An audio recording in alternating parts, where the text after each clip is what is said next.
Le décret a été publié aujourd'hui. D'ici 2015, les Français devront avoir équipé leur logement d'un détecteur de fumée. Alors, qui devra payer? Quelles sont les habitations concernées?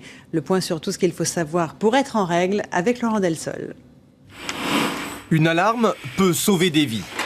Chaque année, on déplore 250 000 incendies d'habitation. Bilan humain, plus de 10 000 blessés graves et 800 décès. Cette nouvelle loi rend obligatoire l'installation de détecteurs de fumée.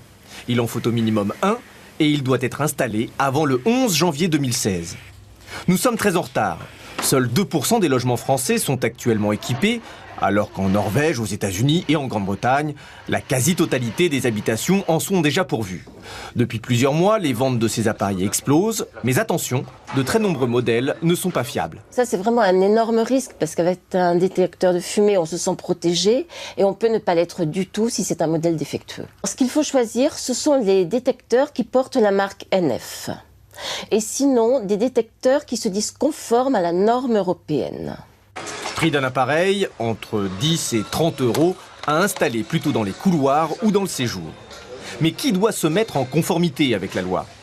En ce qui concerne les résidences sociales, les logements de fonction et les locations meublées ou saisonnières, c'est le propriétaire. Sinon, c'est l'occupant, qu'il soit locataire ou propriétaire.